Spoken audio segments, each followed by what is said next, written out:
లడ్డూను copy కొట్టాలని private వ్యక్తులే కాదు, అనేక దేవాలయాలు కూడా ప్రయత్నించాయి. ఈ విషయంలో ఇంతవరకు ఎవ్వరూ సక్సెస్ కాలేదు. లడ్డూ ప్రసాదాన్ని ఎవ్వరూ కాపీ చేయలేకపోవడంతో అఖిలాండ కోటి బ్రహ్మాండ నాయకుడి మహత్యం అని శ్రీవారి భక్తులు విశ్వసిస్తారు. శతాబ్దాలుగా తన ప్రాశస్త్యం నిలుపుకుంటూ వచ్చిన లడ్డూను గత జగన్ రెడ్డి ప్రభుత్వం కాపీ కొట్టలేకపోయినా నాణ్యతను మాత్రం దెబ్బతీయగలిగింది. ఇటీవలి కాలంలో లడ్డూ నాణ్యత దారుణంగా పడిపోయింది. 5 ఏళ్ల క్రితం తిరుమల నుంచి లడ్డూ తీసుకువచ్చి ఎవరికైనా ఇస్తే ఆ పరిసరాలు గుమగుమలాడేవి. ఈ మధ్య కాలంలో ఆ గుమగుమలు మాయమయ్యాయి. లడ్డూ కూడా ఎండిపోయినట్టుగా ఉండేది. ఇలా జరగడానికి తిరుమల తిరుపతి దేవస్థానం గత పాలకవర్గం నిర్వాకమే కారణం. నాసిరకం నెయ్యితో పాటు జీడిపప్పు, కిస్మిస్లు కూడా నాణ్యమైనవి వాడకపోవడంతో లడ్డూ తన రుచిని కోల్పోయింది.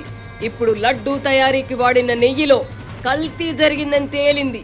ఈ మహాపాతకానికి ఎవరు కారణం?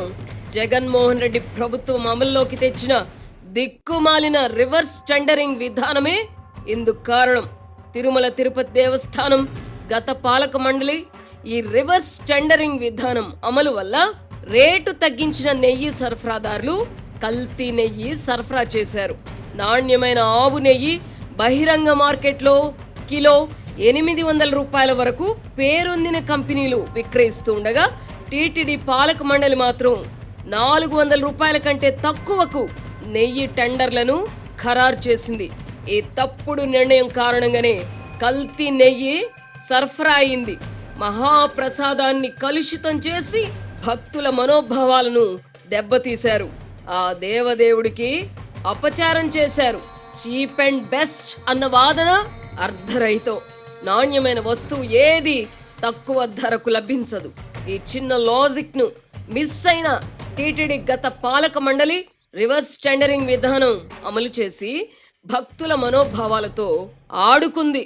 కల్తీ నెయ్యి సరఫరా చేసిన సంస్థ తొలుత కిలో నెయ్యికి 610 రూపాయలు కోట్ చేసింది. తర్వాత రివర్స్ టెండరింగ్ లో పాల్గొని ఆ ధరను అమాంతం కిలోకు 424 రూపాయలకు తగ్గించింది. బుద్ధి జ్ఞానం ఉండి ఉంటే అధికారులకు పాలక మండలికి అప్పటికే అనుమానం రావాల్సింది, కానీ పట్టించుకోలేదు. భక్తుల సొమ్ముతోనే ప్రసాదాలకు అవసరమైన ముడి సరుకులను కొనుగోలు చేస్తారు. ఇందులో నాణ్యత విషయంలో రాజీ పడి కొనుగోలు చేయాల్సిన అవసరం ఏమిటో గత పాలక మండలే చెప్పాలి. కొండ మీదకొచ్చే నెయ్యి ట్యాంకర్లను నాణ్యత విషయంలో తనిఖీ చేసిన తర్వాతే అనుమతిస్తారని మాజీ ముఖ్యమంత్రి జగన్మోహన్ రెడ్డి చెప్పిన మాటల్లో కూడా వాస్తవం లేదు.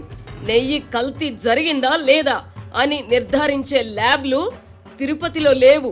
అలాంటప్పుడు ప్రతి ట్యాంకర్ను ఎలా పరీక్షించారో జగన్ రెడ్డి చెప్పాలి.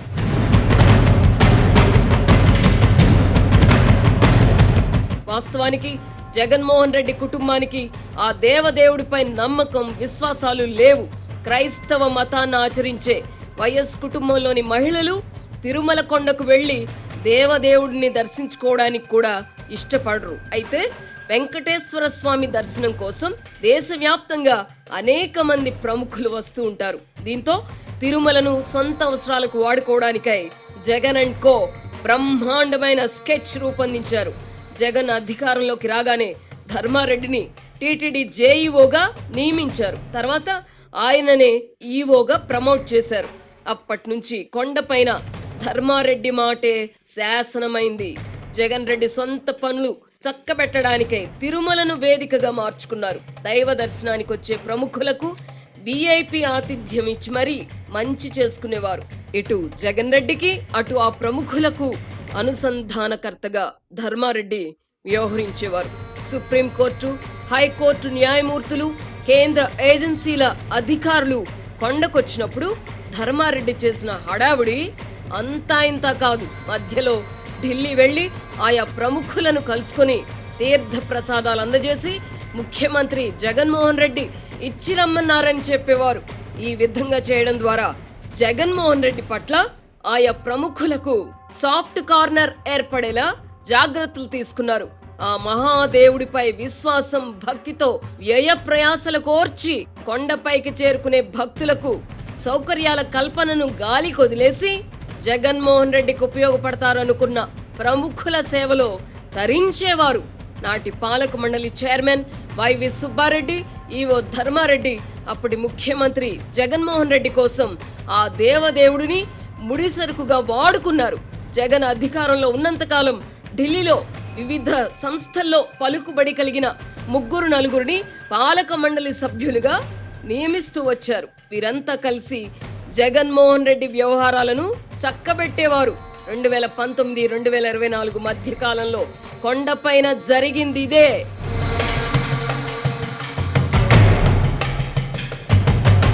గతంలో కొండ మీద అవినీతి ఎక్కువగా ఉండేది కాదు. దేవస్థానం సిబ్బంది కూడా స్వామి వారిపై భక్తి భయంతో ఉండేవారు. గత 5 ఏళ్లుగా రాజకీయ జోక్యం పెరిగిపోవడంతో శ్రీవారి సన్నిధిలో అవినీతి వేళ్లునుకుంది. కమిషన్ల సంస్కృతి ప్రవేశించింది. పాలక మండలి సభ్యులు డమ్మీలుగా మారిపోయారు.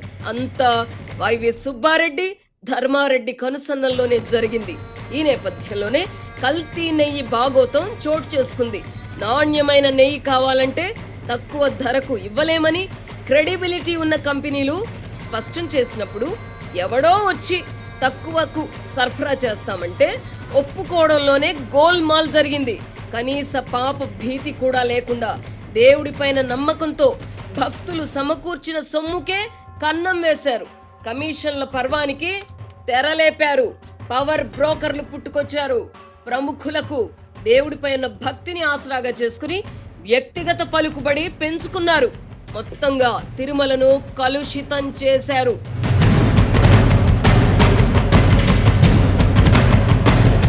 ఈ క్రమంలో పాలక మండలిలో సభ్యులుగా నియమితులవడానికి పోటీ పెరిగిపోయింది. శ్రీ వెంకటేశ్వరుడిపై భక్తితో కాకుండా ఆ దేవదేవుడిని సొంత అవసరాలకు వాడుకోవడానికి 10-20 కోట్లు చెల్లించైనా పాలక మండలి సభ్యులుగా నియమితులు కావడానికి కొందరు ప్రయత్నించారు. బోర్డు సభ్యునిగా నియమిస్తామంటే 20 కోట్లు ఇవ్వడానికి కూడా సిద్ధమనేవారు ఎందరో.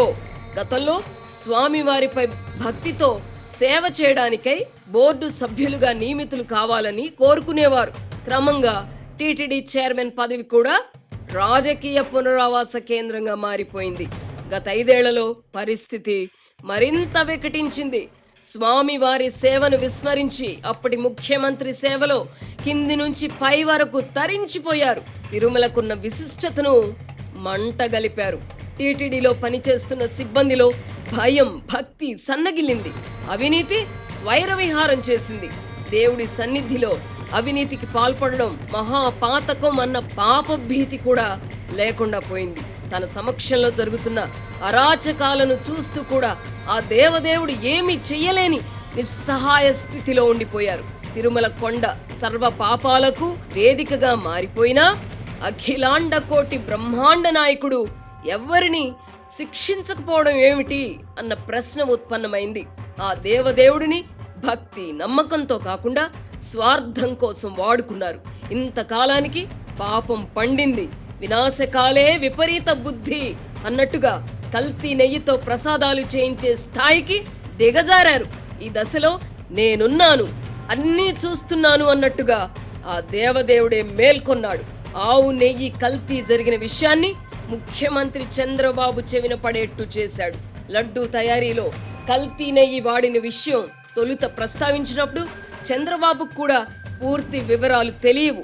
కల్తీ వ్యవహారం బయటపడగానే దేశ విదేశాలకు చెందిన భక్తులు మండిపడ్డారు. టీటీడీ అధికారులు ఉలిక్కిపడి ఆరా తీయగా మొత్తం భాగోతం బయటపడింది.